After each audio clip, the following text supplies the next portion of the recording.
میرے شوہر بلال بچپن میں ہی والدین کے سائے سے محروم ہو گئے تھے۔ انہوں نے اپنے بھائی کے ساتھ دادی کی گود میں پناہ لی، مگر وہ تھوڑے دنوں بعد چل بسیں اور یہ دونوں پھپھیوں کے رحم و کرم پر آ گئے۔ کٹھن وقت بیتتا رہا۔ بلال میری خالہ کے بیٹے تھے۔ میٹرک پاس کرنے کے بعد نوکری پر لگ گئے۔ سسر صاحب ذاتی مکان ورثے میں چھوڑ گئے تھے۔ پھپھی اب بوڑھی ہو چکی تھی۔ انہوں نے بلال کی شادی کرا دی تاکہ گھر بس جائے۔ میں ان کی بچپن کی منگیتر تھی۔ میرے والدین ان کی مجبوریاں جانتے تھے، لہٰذا سادگی سے شادی ہو گئی۔ مجھے بلال کے دکھوں اور محرومیوں کا احساس تھا، اس لیے میں نے ان کے گھر کو سنبھالا اور پیار بھرا ماحول رکھا۔ یوں بلال تو شادی کے بعد پرسکون ہو گئے، لیکن ان کا چھوٹا بھائی عادل اب تک والدین کی محرومی کے احساس سے نہیں نکل پایا تھا۔ گاؤں میں ہمارے کئی رشتے دار رہتے تھے، جب موقع ملتا وہ ان کے گھروں میں جا گھستا۔ میں اسے سمجھاتی کہ تم اب بڑے ہو گئے ہو، یہ مناسب بات نہیں کہ لوگوں کے گھر جا کر بیٹھو۔ وہ میری بات ایک کان سے سنتا اور دوسرے کان سے اڑا دیتا۔ وہ دراصل محبت کا بھوکا تھا۔ برادری کے ایک رشتے دار لڑکے فاضل سے اس کی دوستی ہو گئی۔ یہ اکثر ان کے گھر جاتا۔ ایک دن نہ جانے کس بات پر فاضل والوں کی ہم سے انبن ہو گئی۔ فاضل کی شادی پر تبھی انہوں نے ہمیں نہ بلایا، لیکن عادل چوری چھپے اس کی شادی میں شرکت کرنے چلا گیا۔ فاضل اکثر اپنی دلہن کو بتایا کرتا تھا کہ اس کا ایک پیارا دوست عادل ہے، مگر خاندان میں ناراضگی کے سبب نہیں آتا۔ وہ میرے دیور کو بہت یاد کرتا تھا، تبھی اس کی بیوی کے دل میں بھی عادل کو دیکھنے کی آرزو پیدا ہو گئی۔ آخر ایک دن عادل اور فاضل میں صلح ہو گئی۔ اس کے نتیجے میں عادل ایک دن کپڑے استری کروانے کے بہانے ان کے گھر چلا گیا۔ اس روز ہمارے گھر بجلی نہیں تھی اور عادل کو شام میں ایک دوست کی سالگرہ میں جانا تھا۔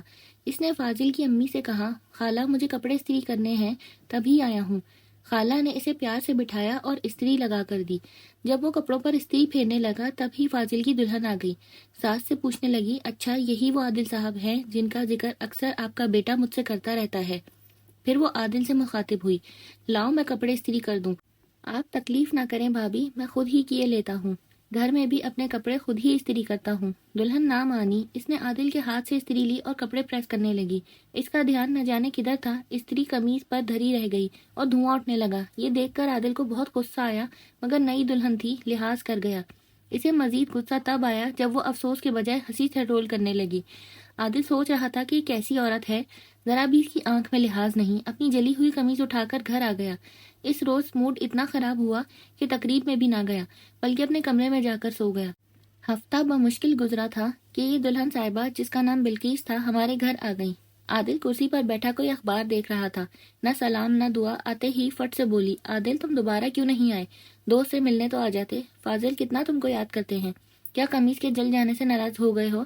نہیں بھابھی، ایسی کوئی بات نہیں ہے، میں مصروف رہتا ہوں، بھائی کے ساتھ کھیتوں میں کام دیکھنا پڑتا ہے۔ وہ کہنے لگی، بھابھی کیوں کہتے ہو، میرا نام تو دلربا ہے، عجیب نام ہے، کیا تمہارے ماں باپ نے یہ نام رکھا ہے؟ نہیں، انہوں نے تو بلقیس رکھا تھا، مگر مجھے یہ پرانی ٹائپ کا نام پسند نہیں، میں خود اپنا نام دلربا رکھ لیا ہے۔ خیر، ہر کسی کی سوچ اپنی ہوتی ہے، مگر میں تو آپ کو بھابھی ہی کہوں گا، عادل نے نگاہیں نیچی کر کے کہا، اور اس خاتون کی جرأت پر حیران تھا۔ وہ پریشان بھی تھا کیونکہ آج وہ گھر میں اکیلا تھا۔ اس نے فون کر کے معلوم کر لیا تھا کہ گھر والے کہیں گئے ہوئے ہیں۔ ابھی وہ سوچ ہی رہا تھا کہ یہ عورت کسی طرح جلدی چلی جائے، مگر وہ اٹھ کر اس کے بالکل قریب بیٹھ گئی اور چھیڑ چھاڑ کرنے لگی۔ بیچارہ عادل پسینے پسینے ہو گیا۔ ظاہر ہے اس نئی نویلی دلہن کی یہ بے تکلفی اسے ایک آنکھ نہ بھائی تھی، مگر وہ خاموش رہا کہ پہلی بار ہمارے گھر آئی ہے۔ یا اللہ، کیسی بے باک عورت ہے، اس نے سوچا۔ وہ گھبرا گیا اور اس کی گھبراہٹ سے محظوظ ہوتے ہوئے اس نے اٹھ کر دروازے کی چٹکنی لگا دی۔ بولی، عادل تم کو دیکھا تو سب کچھ بھول گئی، تم جیسا باکا نوجوان کبھی نہیں دیکھا۔ دراصل تم کو میرا جیون ساتھی ہونا چاہیے تھا، تمہارے بغیر زندگی ادھوری ہے۔ عادل کے کان سنسنا رہے تھے، اس کی عقل میں نہیں آ رہا تھا کہ یہ عورت کیا کہہ رہی ہے، اس کو کیا ہو گیا ہے۔ عادل مرد ہو کر شرم سے سرخ ہوا جاتا تھا اور وہ عورت ہو کر اس قدر اس کے قریب بیٹھی تھی کہ اس کی سانسیں اس کے رخساروں کو چھو رہی تھی۔ عادل لاکھ شریف صحیح، لیکن فرشتہ نہیں تھا۔ تنہائی میں کوئی نئی نویلی دلہن بنی سنوری خوبصورت اگر کسی غیر شادی شدہ نوجوان کے گلے میں باہیں ڈال دے تو وہ کیا کرے گا؟ وہ ہر بات سے بے پرواہ بے باکی سے ہنسے جاتی تھی۔ عادل کی نگاہوں میں اپنے دوست کا چہرہ پھرنے لگا۔ اس نے بلقیس کو دھکا دیا اور دروازے کھول کر آنن فانن باہر نکل گیا۔ اس کے بعد وہ فاضل کے گھر نہیں گیا، نہ اس نے کسی سے اس واقعے کا ذکر کرنا مناسب سمجھا۔ مگر ادھر بلقیس کو چین نہ تھا، وہ بے قراری سے عادل کا انتظار کر رہی تھی، لیکن وہ بات کو بڑھانا نہیں چاہتا تھا۔ ایک روز وہ کسی سہیلی کا بہانہ کر کے ہمارے گھر آ گئی اور آتے ہی عادل کے کمرے میں چلی گئی۔ بولی، تم ہمارے گھر کیوں نہیں آتے؟ کیا واقعی تم اس کو اپنا گھر سمجھتی ہو؟ عادل نے سوال کیا۔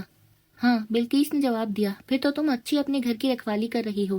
اس پر وہ کہنے لگی، عادل، فاضل کا گھر اپنی جگہ ہے، لیکن میرے جسم میں بھی تو ایک گھر ہے اور اس میں روحوں کا بسیرا ہے۔ یہ گھر اگر جیتے جی خالی رہے تو کیا اچھا نہیں کہ آدمی سسکنے کے بجائے مر جائے؟ آخر فاضل میں کیا کمی ہے کہ اس کے ہوتے ہوئے تمہارے جسم کے اندر کا گھر خالی ہے؟ کوئی کمی ہے تو؟ عادل اس کا جواب سن کر حیران رہ گیا۔ اس کے بعد وہ تھوڑی دیر بیٹھی اور چلی گئی۔ وہ عادل کو اکثر بلا بھیجتی اور وہ اس کے گھر نہیں جاتا تھا، لیکن وہ باز نہ آئی اور مجھ سے ملنے کے بہانے آنے لگی۔ پتھر پر بھی مسلسل پانی کی بوند گرتی رہے تو وہاں گاڑا پڑ جاتا ہے۔ عادل تو پھر انسان تھا۔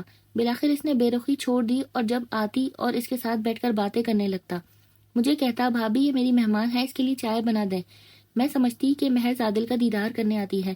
وہ تھوڑی دیر باتیں کرتی اور چلی جاتی۔ عادل نے اس کو یہاں تک محدود کر دیا تھا تاکہ وہ کہیں ادھر ادھر بھٹک کر بے راہ روی کا شکار نہ ہو جائے۔ اس طرح اسے بلقیس کو گاہے بگاہے سمجھانے کا موقع بھی مل جاتا اور وہ شانت ہو جاتی تھی۔ دراصل عادل چاہتا ہے کہ وہ نفس کی آرزو کو پس پش ڈال کر اس کے ساتھ روح کا رشتہ قائم کر لے تو بھی بلقیس کو سکون ملے گا، اور ایسا ہوتا نظر آتا تھا۔ گویا ایک قسم کا نفسیاتی علاج تھا۔ عادل اپنی دانست میں اس کا نفسیاتی علاج کر رہا تھا، لیکن خود بہت بے چین رہنے لگا تھا۔ بارہا اسے یہ سوچ پریشان رکھتی کہ فاضل میں آخر کیا کمی ہے جو یہ عورت اسے چھوڑ کر اس کی جانب کھینچی چلی آتی ہے۔ تاہم بلقیس سے وہ اس قسم کا سوال کر کے بات کو آگے نہیں بڑھانا چاہتا تھا۔ جو بھی راز تھا اس پر پردہ بنا ہی بھلا تھا۔ یہ آڑ باقی تھی تو ان کی ملاقاتیں پاکیزہ تھیں۔ ڈر تھا کہ راز سے پردہ ہٹ گیا تو کہیں ان کے تعلق کی پاکیزگی کو ٹھیس نہ پہنچ جائے۔ 6 ماہ اسی طرح گزر گئے۔ عادل نے سوچا کہ ان پاکیزہ ملاقاتوں کا سلسلہ بھی کب تک، اور میں یعنی اس کی بھابھی بھی کب تک خاموش رہ پاؤں گی؟ چونکہ میرا ضمیر مرا نہ تھا، سوچتی تھی اگر فاضل کو پتہ چلا کہ اس کی بیوی اس کے دوست کے ساتھ گپ شپ کر کے وقت سنہرا کرتی ہے تو عادل کیا اس کو منہ دکھائے گا؟ ایسا نہ ہو کہ بات کھل جائے اور یہ گناہ کیے بغیر اپنے دوست کا مجرم بن جائے۔ اس سے بہتر تھا کہ عادل کسی اور جگہ چلا جاتا۔ شہر سے کچھ دور ہماری تھوڑی سی زمین تھی جس کی دیکھ بھال عادل کرتا تھا، کیونکہ میرے میاں ملازمت کرتے تھے۔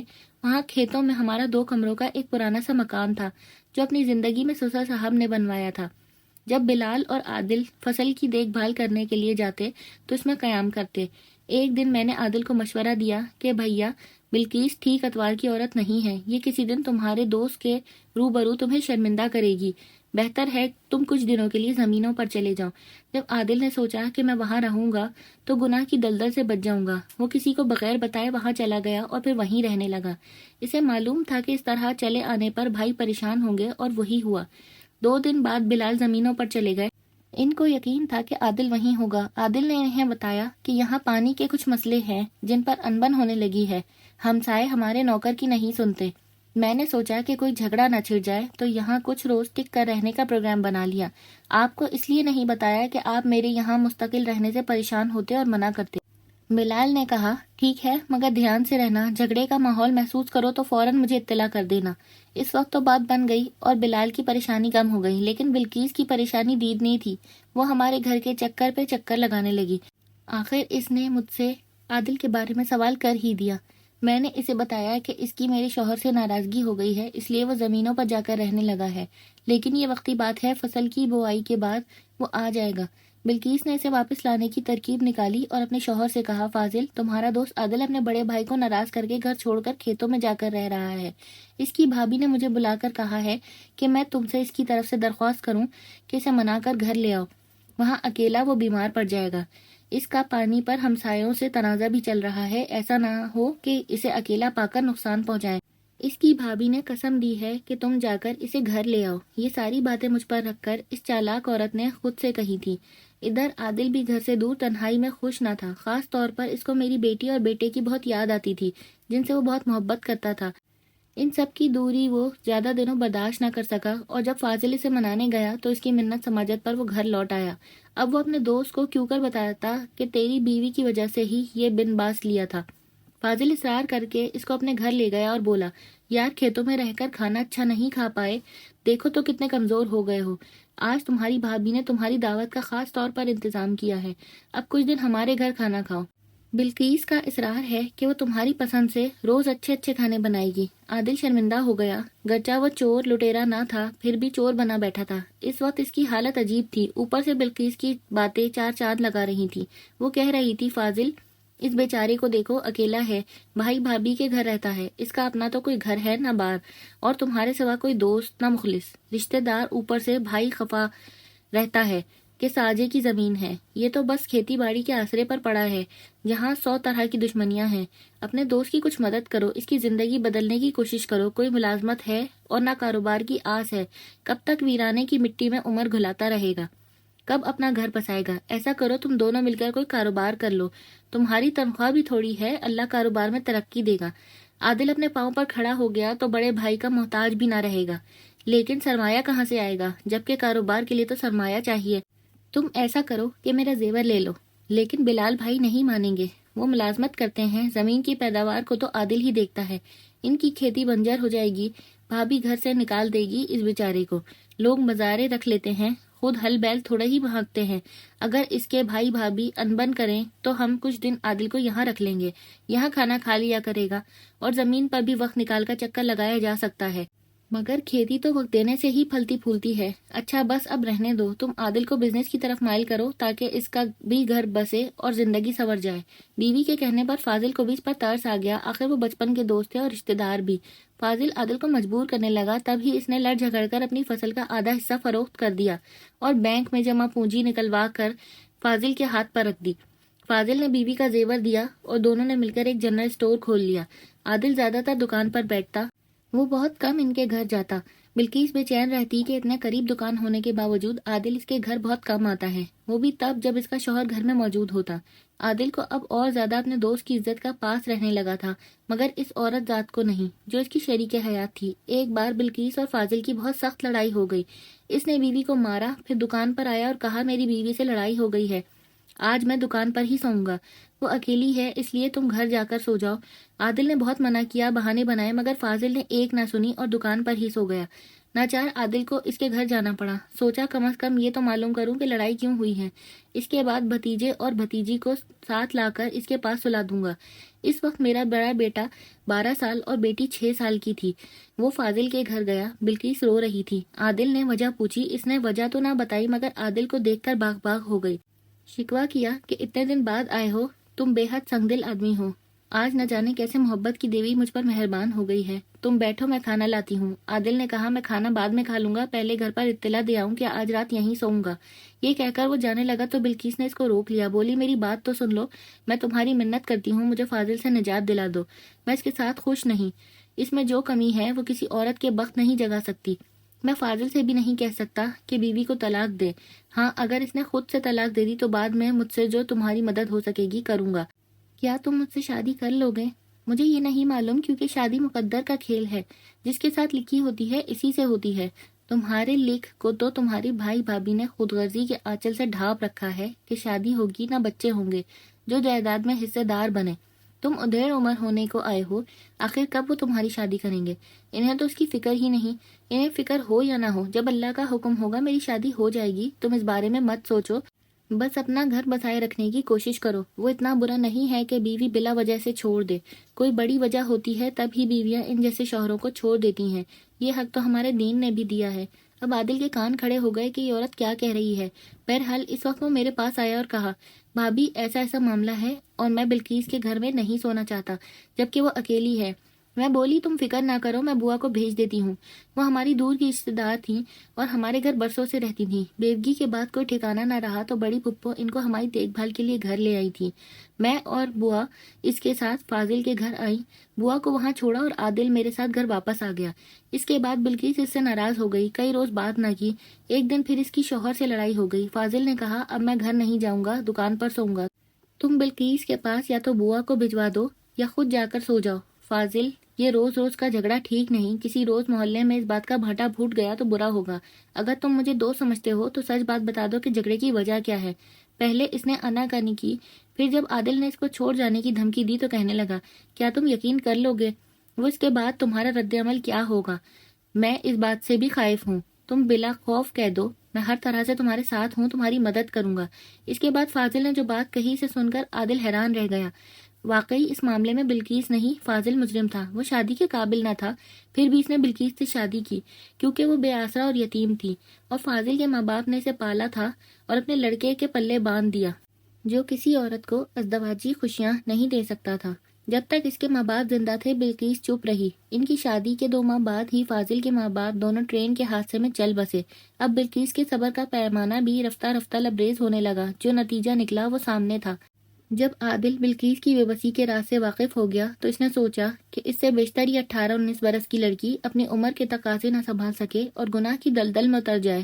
جائز طریقے سے اس مسئلے کا حل کر دینا چاہیے۔ اس نے مجھے سب معاملے سے آگاہ کر کے مدد کی درخواست کی۔